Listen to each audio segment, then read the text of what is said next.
Sizning yuragingiz siz o'ylayotgandek emas. Ko'pchilik uni shunchaki nasos deb biladi. Ammo u siz tasavvur qilganingizdan ancha g'ayrioddiy va ancha aqlliroq. Ko'kragingiz ichida tirik bir mexanizm bor. U har soniya, har kun ishlaydi. Hech qachon ruxsat so'ramasdan kuniga 100 ming martadan ortiq uradi. Va mana hech kim aytmaydigan haqiqat, yuragingiz o'z elektr tizimiga ega.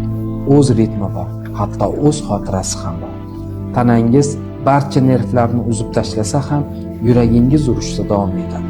O'zi mustaqil ravishda xuddi hayotni ich-ichidan eslatayotgandek.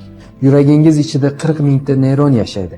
Bu kichkina yurak miyasi u xavfni ongingizdan oldin sezadi va siz fikrlashga ulgurmasdan javob qaytaradi.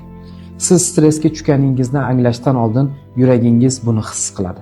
Ko'zlaringiz xavfni to'liq ko'rishga ulgurmayoq, yuragingiz qo'rquv bilan tezlashadi. U sizni fikrlaringiz yetib kelishidan ancha oldin ogohlantiradi va siz boshdan kechirgan har bir hissiyot bu mushakda jismoniy iz qoldiradi. Quvonch, qayg'u, sevgi, yo'qotish, boshingizdan o'tgan har bir bo'ron yuragingiz urishini o'zgartiradi. Yuragingiz shunchaki tirik emas, u sezadi, u o'rganadi, u tinglaydi.